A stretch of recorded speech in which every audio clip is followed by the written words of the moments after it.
Good morning, everyone, and thank you for attending our Highway Work Zone Safety Media event today. My name is Marty McKee. I'm Vice President of King Asphalt and also the South Carolina Highway Division Chair for Carolina's AGC. As a contractor, safety is the most important thing for our employees and for everyone working on our job sites daily. I'm proud to represent Carolina's AGC at today's event and would like to recognize a few people before we kick things off today. First of all, of course, is SCDOT Secretary, Ms. Christy Hall. Also, Dave Simpson is with Carolina's AGC. He is our CEO. And also Sharon Duman, who is the Outreach and Education Manager for SC OSHA. Thank y'all so much for being here today. Thank you for taking this time to participate, and thank you also for many of our CAGC staff members and our contract members, some of who, as you see, is behind me right here, and we certainly appreciate them. At this time, I'd like to recognize Brian Termel, who is the Vice President of Public Affairs and Strategic Initiatives for AGC of America. Brian. Thank you, Marty. I appreciate it, and thank you, Secretary Hall and the South Carolina DOT for hosting this media event this morning and all the work getting it set up. We appreciate it. And thank you guys, by the way, for getting voluntold to help us out. So, as Marty mentioned, my name is Brian Termel. He mentioned my formal title. I just go by National Spokesman because people understand what that means. I'm the National Spokesman for the Associated General Contractors of America. So each year, AGC of America and our partner, a company called HCSS, conduct a survey of our members who do work along the nation's highways to sort of measure the frequency, the severity, and the broader impacts of highway work zone crashes. We want to know how often cars are crashing into work zones and what's happening when those cars do crash into those work zones. And one of the reasons we want to do that is because, look, the nation's aging roads and bridges need a lot of work to stay in proper working order. And in fact, the amount of work that we're going to see on our highways is only going to increase as we see increased levels of federal, state, and local investments in our roads and bridges and transportation systems around the country. And essential all that road work is, what that means, though, is that we're going to have the men and women who are working to improve our roads and bridges feet or often inches away from fast-moving vehicles on the highways. And so that has a recipe for danger, obviously. And it's sadly, as the National Highway Traffic Safety Administration announced just last week, the number of cars getting into crashes on the nation's highways actually just hit a 17-year high.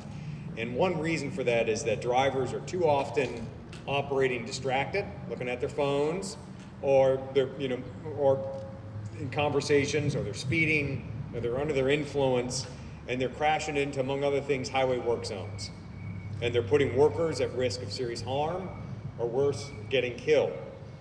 Yet, as new data we're releasing today makes clear, it's actually the motorists who are at the greatest risk of danger in those highway work zone crashes. According to the results of our highway work zone survey, a sobering 93% of South Carolina highway contractors reported that they had a car crash into their work zones in the last year. Now that compares nationally to 64% of contractors reporting they've had a car crash in their highway work zone. Sorry, I gotta change the page. 24% of contractors here in South Carolina experienced a crash that resulted in the injury of at least one construction worker. But nearly 3 times as many contractors, 65%, report that drivers or passengers were injured in those work zone crashes. And drivers and passengers are more likely to be killed in a construction work zone crash. 17% of our contractors say that they had a construction worker who was killed in a work zone crash, but 43% say that a driver or a passenger was killed in a work zone crash. Even more troubling, 94% of South Carolina contractors say that highway work zones are either as dangerous or more dangerous than they were just a year ago. Now, construction firms go to great lengths to protect the safety of the work zones and the safety of the men and women who work in them. For example, they're marking highway zones and laying them out in a way that improves safety and makes it easier for vehicles to operate through them.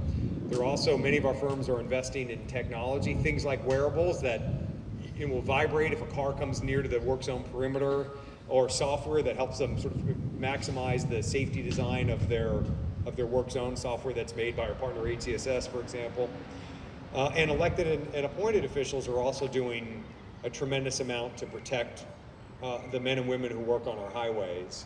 But one thing that our members tell us is that they would like even more support when it comes to highway work zone safety. 92% of contractors here in South Carolina said that having an even greater police presence at work zones would help improve safety. And 68% of contractors here in South Carolina say that stricter enforcement of existing safety laws on our highways would help improve the safety of our work zones. And many of our chapters are working hard to educate our members and to work with state and local officials to improve the safety of work zones. Marty mentioned Dave Simpson with our award-winning Carolina's AGC chapters here. When we get to the Q&A phase, hopefully he knows this, but Dave would be happy to talk about or answer questions about what the chapter's doing to improve work zone safety. And obviously, Secretary Hall will talk to us in a few seconds about the steps that the state is taking to improve work zone safety for the men and women who work there and for the drivers and the passengers who pass through them. And the bottom line is this: look, better training and public policy certainly help, but the ultimate responsibility for the safety of our work zones lies with the motorists. The best thing anyone can do to protect themselves and workers is to slow down, put the darn phone down, and pay attention when you're in a work zone.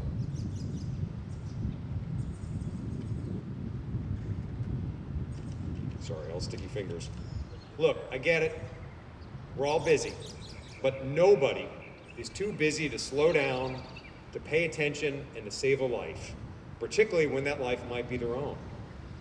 Look, indeed, a new public service video that we're also releasing today, we'll email a link to all of you guys, tells the tragic story of young Marshall Walton. He lost his life to a distracted driver while working on a road project. Now, that terrible tragedy forever changed the lives of his family, of his friends, and his colleagues. But they channeled that grief into working to improve work zone safety and to make sure that a tragedy that befell them would be avoided for other families. But motorists must do their part to make sure that other parents, other families don't suffer the same kind of tragedy that the Waltons did. So as people get ready to hit the road this summer, it's Memorial Day, we're getting ready to the start of the busy summer travel season. And as people get ready to hit the road for that much-deserved vacation, just want to urge them, look, getting to your destination a few seconds early isn't worth a lifetime of guilt and grief that will come with hitting and injuring and killing a work zone, someone working in a work zone, or someone in your vehicle. So stay off the gas, put the phone down, and be careful in those work zones. And that way, all of us can have a summer that is as fun as it is safe. And with that, I'd like to hand things over to Secretary Hall.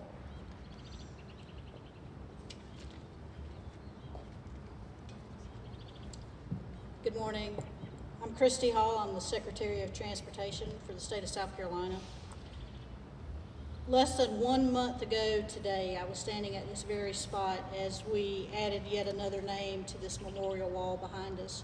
There are more than 90 names on this wall of DOT workers specifically that lost their life in the line of duty, many of which lost it in a work zone here in our state.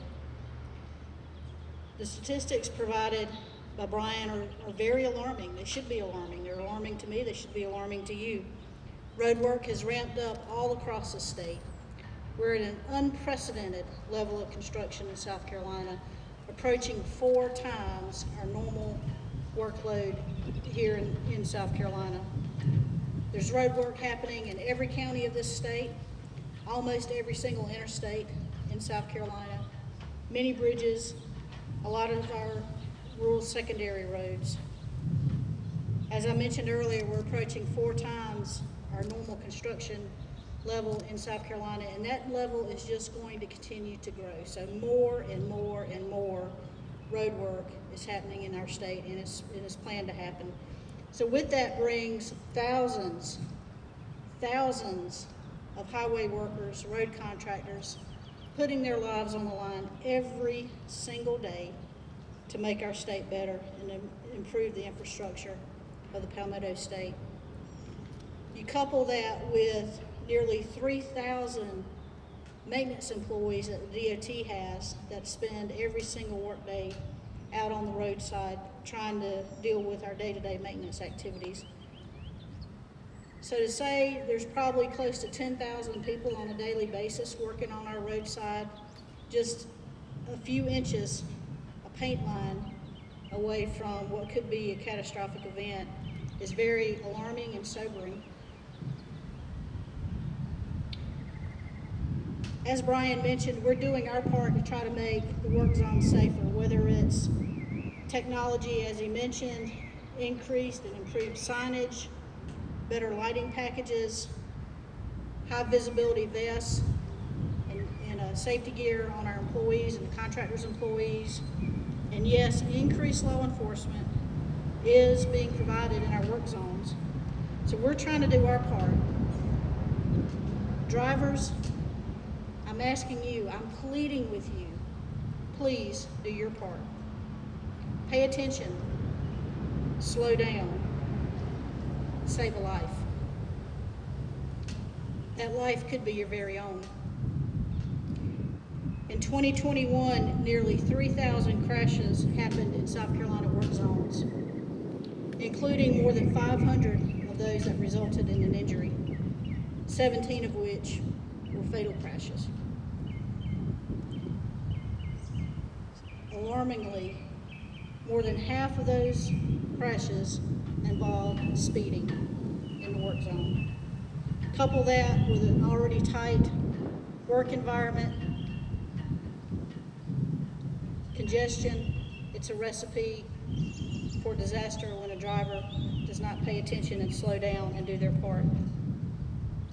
As mentioned earlier, Memorial Day marks the start of what is typically referred to as the 100 deadliest days on our highways here in South Carolina. It's the peak of travel and tourism season, a lot of people taking vacations, a lot of people visiting our great state. It's also the peak of construction season. So while a lot of folks are out driving the roads, traveling to and from home and work and to their vacation spot or through the state, it's also the peak time for us to be out on the roads with our contractors trying to fix these roads and bridges here in South Carolina. So pay attention, slow down, save a life.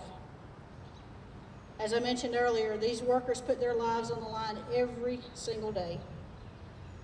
The plaques on the wall behind me are not just a simple memorial. It represents people, families, loved ones, people that left for work one day expecting to return home but never were able to make it home, unfortunately. Tragic situation. Please, again, drivers, do your part. Pay attention, slow down, save a life. Let them work, let them live.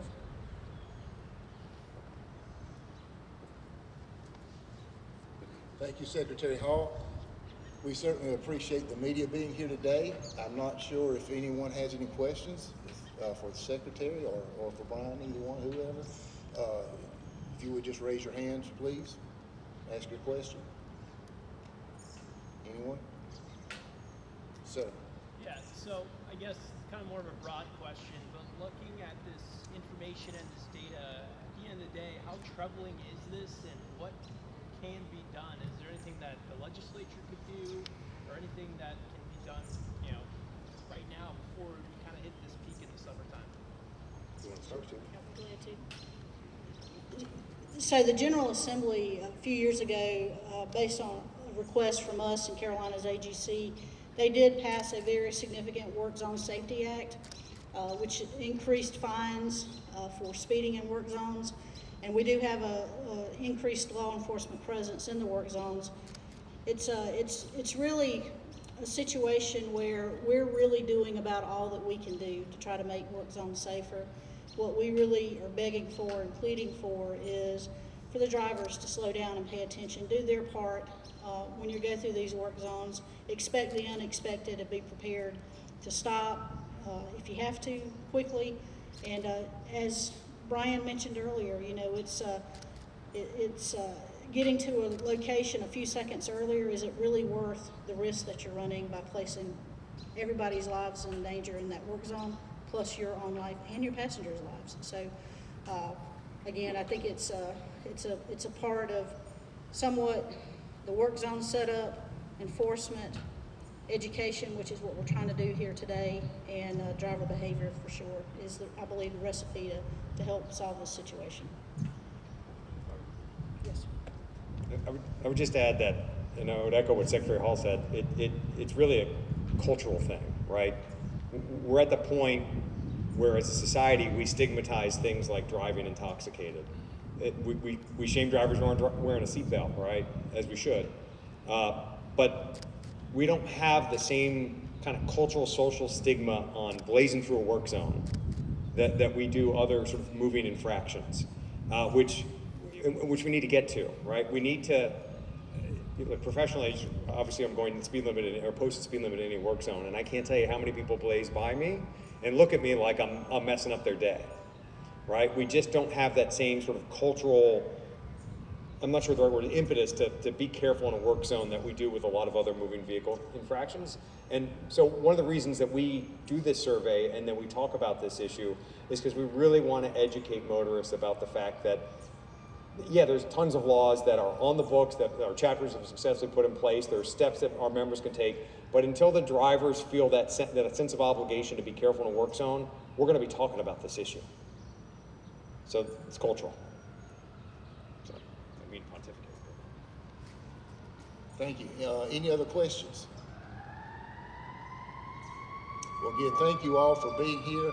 And I think to just kind of say, I guess, reiterate what Brian said, I believe if we start thinking like when we go through these work zones, if it was your mom, if it was your dad, if it was your son or your daughter, you probably would slow down because they're kin to you.